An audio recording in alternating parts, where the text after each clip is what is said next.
And what frustrates me is I've had conversations with other people to get this off my chest with other friends and individuals I know before, and many of which have told me, well, you know what you need to do? You just need to turn to God, turn to Him. For me, in this moment, while I know that they all mean very, very well, it's kind of insulting because right now I have actual live human people friends and non-human friends like Dr. Bird that I can turn to, the hymns that I can turn to that are actual physical people. It's time to grab the kids and color some eggs and prepare for the arrival of the Easter Bunny, who hippity hops down every good little girl and boy's chimney to deliver chocolate-covered eggs and jelly beans into your colorful hand-woven baskets. And while you're frolicking with little Johnny and Susie, delightfully hunting Easter eggs in your backyard or your local town's annual Easter egg hunt, take the time to remember what all of the celebration and symbolism is really all about. Fucking. Yeah. You know where this is going. The word Easter was taken from the old Germanic name for the month of April, Easter Monath, which literally translates to spring month. The only mention of Easter, or Ostara, being the name of an ancient Germanic goddess, comes from the Venerable Bede, who is believed to have assumed that the month of Easter was named after a goddess whose worship would have long since died out by his time. But, you know, I too have been giving warnings. I've been given warnings and PMs by people who can't accept that a nice godless housefrau like myself doesn't believe. So I get all kinds of biblical passages and people trying to convert me. I don't know how many of you get them, but I certainly do. And one of them was very believable. In fact, I think we had a moment. Jesus is coming! Are you ready? Are you ready? Not really. I don't have anything to wear. I'll be honest, I didn't really think he was coming, so I didn't take the time to shop. Is he gonna be mad? We will cast you into hell! That seems a little strict.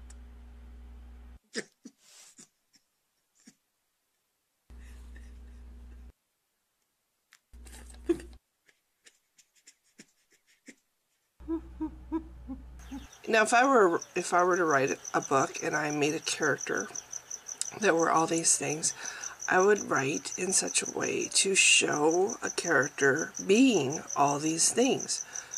A character who knows everything, that's what I would write. He would know everything. All-powerful, my character would be all-powerful. Nothing would deter him or stand in his way. Hear that really annoying noise? That's a cricket. If ever you hear that noise in the background, I have crickets because my lizards aren't eating them. It's very upsetting. Anyway, you know, if I were a writer, that's what I would do. I would write the character as I have made him out to be. I think we should look into the definition of both of these to try to get a better understanding on what we're talking about. So the definition of a miracle is a surprising and welcome event that is not explained by natural or scientific laws, and is therefore considered to be a work of the divine agency. Understandable? The next one is prayer, a solemn request for hope or expression of thanks addressed to a god or an item of worship. Some channels don't like you using your potty mouth. Well, I am the queen of potty mouth, and I don't care about that part. And I don't really care about what you say on my channel. I don't delete, I don't ban, I don't block.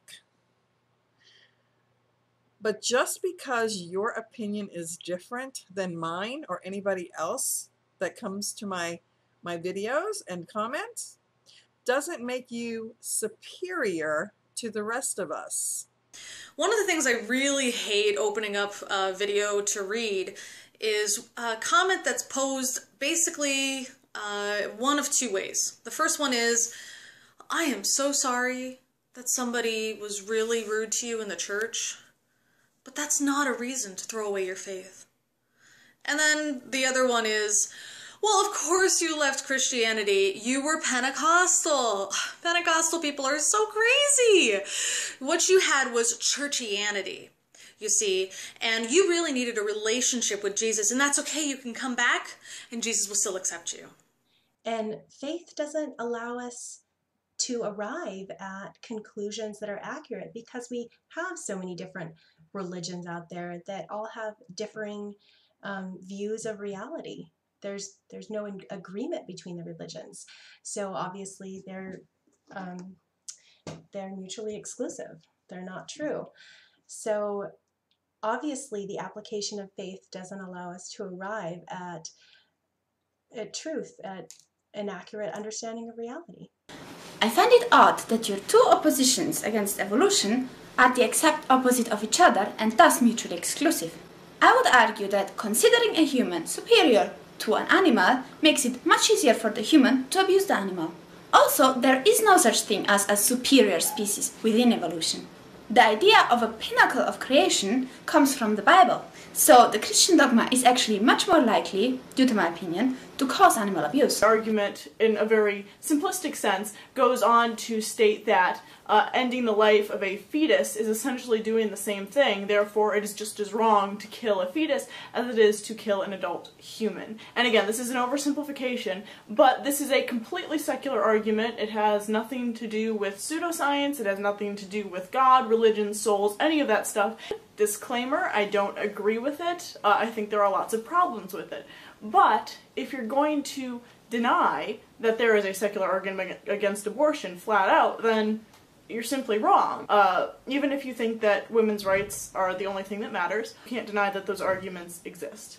An example of bargaining is when you realize that your religious beliefs cannot be reconciled with reality, so then you change them with other religious beliefs. Okay, I get it, Christianity is bullshit. I'm gonna go look into being a Muslim now. Personally, I called myself a deist for quite a long time, because I still felt this need, this compulsion to believe in God, even if I didn't attach a religion to it. It was my own way of bargaining.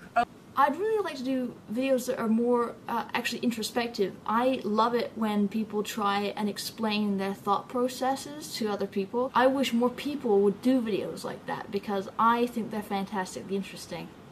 I mean, religious people still do baffle me, of course. The one thing that I find really astonishingly just, I can't get my head, like, I can't get my head around this, is that their ability to compartmentalize their thinking. Religious people assume that because I'm an atheist, that I don't have any morals.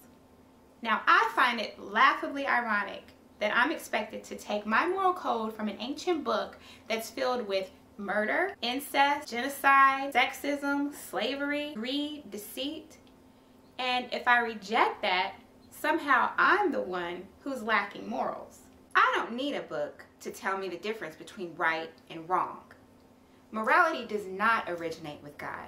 In fact, after reading the Bible, I'm of the opinion that God is actually immoral. Why doesn't God just speak?